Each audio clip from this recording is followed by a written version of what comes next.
Welcome to the deep dive. Today, we're plunging into the fascinating world of open star clusters.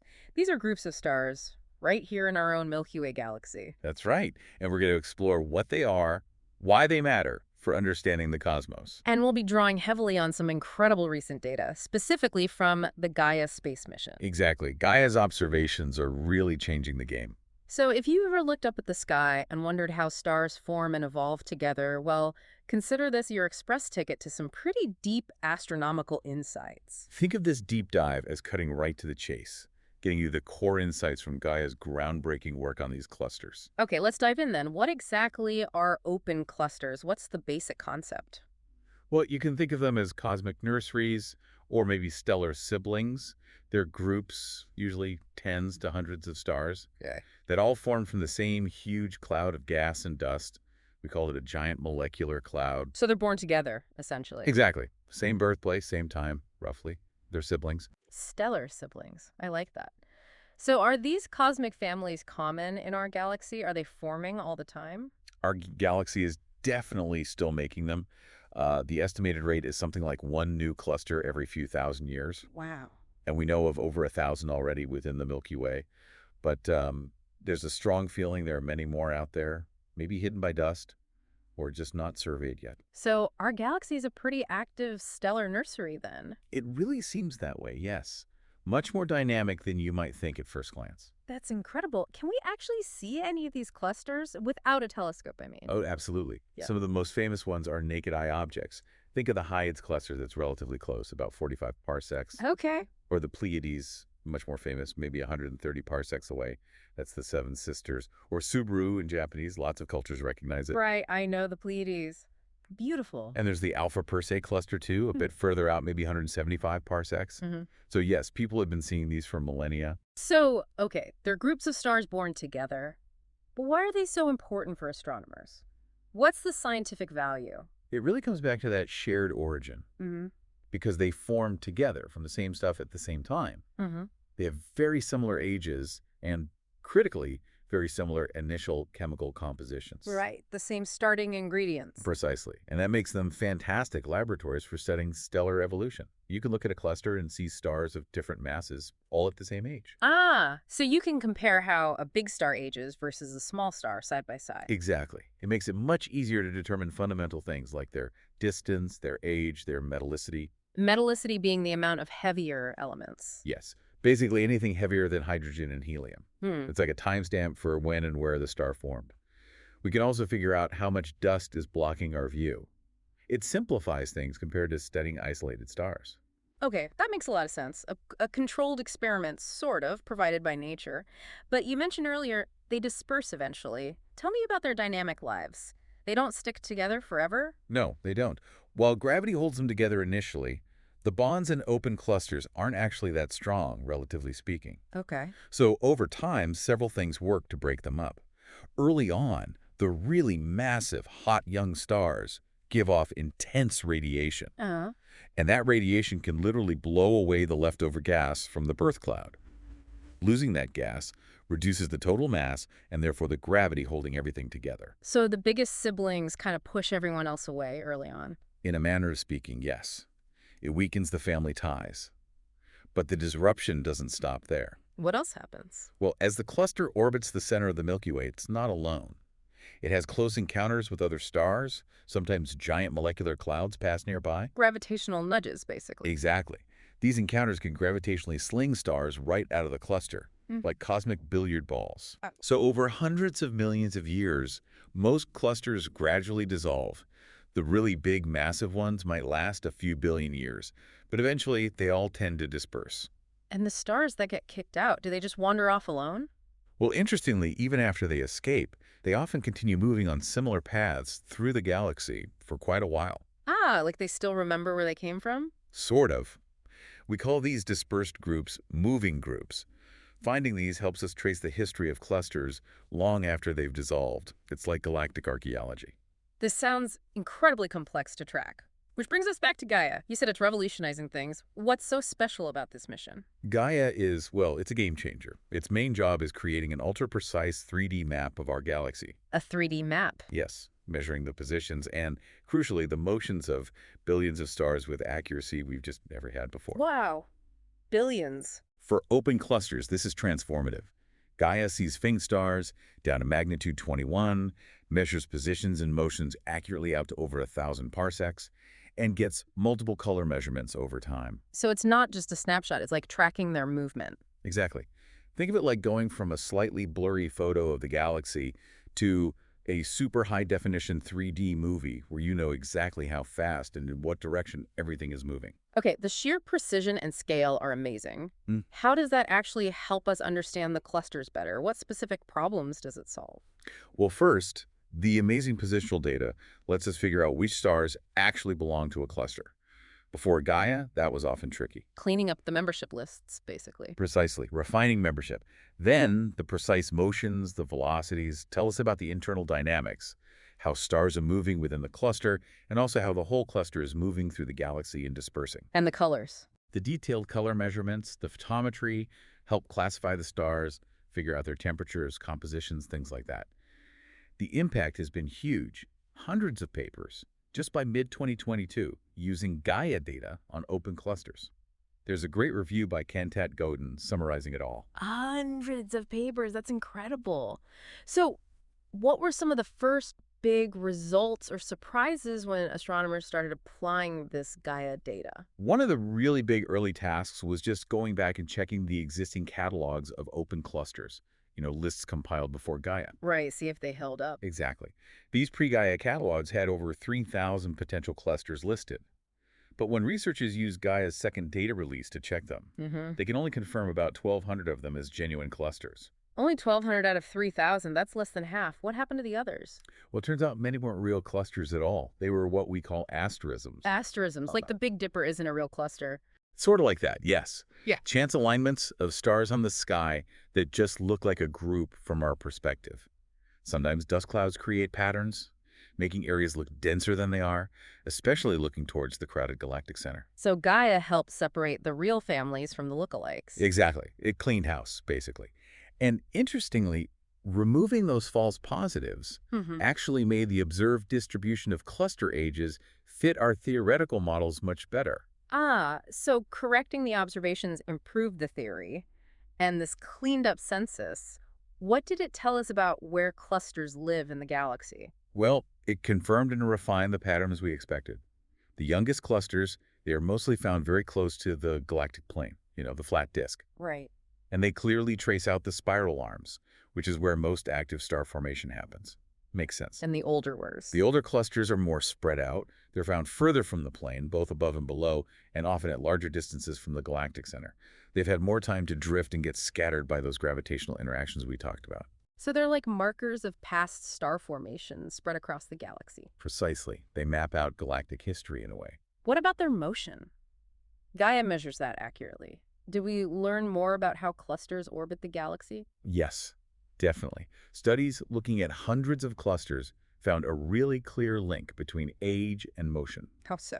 The youngest ones, say less than 100 million years old, they tend to stick very close to the galactic plane and have low vertical velocities. They aren't moving up and down much. Okay.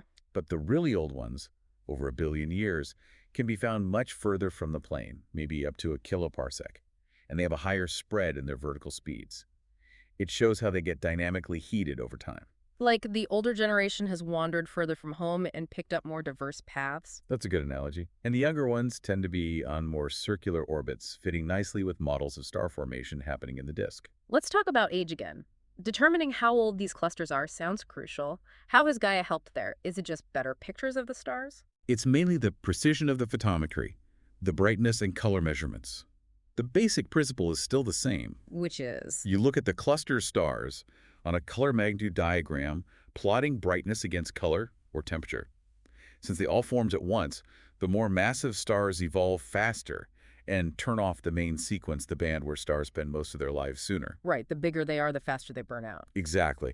So where that turn-off point is tells you the age of the cluster. You compare it to theoretical models of stellar evolution. So better data means a better match to the models. Yes, Gaia's data is so precise that often the biggest uncertainty in the absolute age now comes from uncertainties in the stellar evolution models themselves. So studying clusters is now limited by our understanding of stars, not just the observations. In many cases, yes. It actually provides a fantastic way to test and improve those stellar evolution models. It's a two-way street. That's fascinating. So Gaia helps refine stellar physics too. Absolutely. Yeah. And it allows researchers to estimate multiple properties simultaneously: distance, age, mass, metallicity, how much dust is in the way, all from the same data set, giving a much more complete picture. Now, one of the really big questions in galactic astronomy is about the spiral arms themselves. Are they fixed structures, or do they come and go?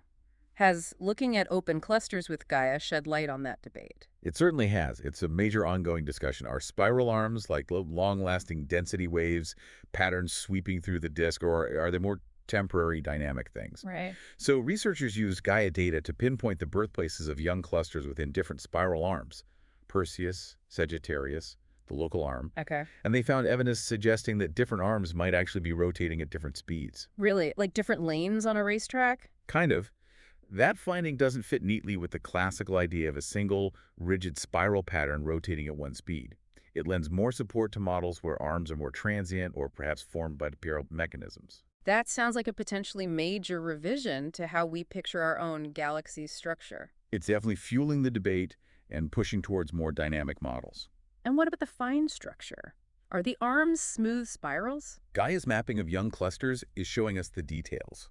We're seeing that the arms aren't perfectly smooth curves. They have spurs, branches, density variations.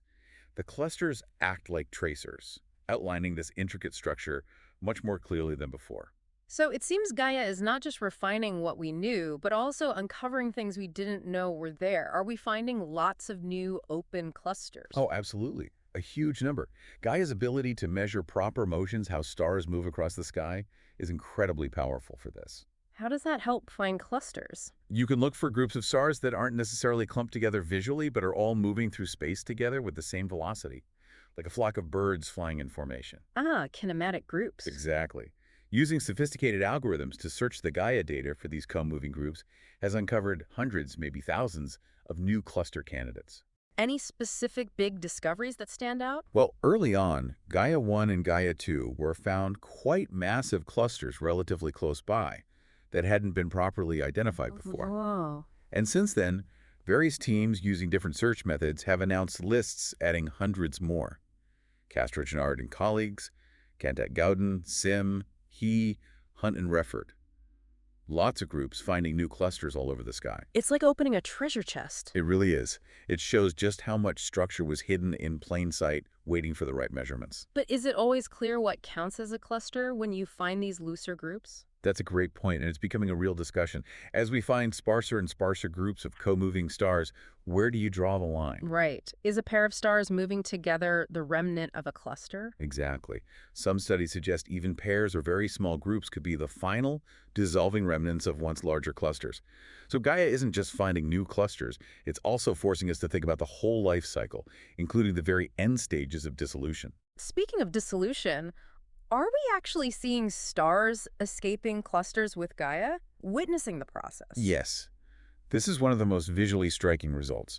We're seeing stars actively leaving clusters, often through specific gravitational gateways called Lagrange points. Lagrange points, like stable, unstable points between gravitational bodies. Sort of, yes.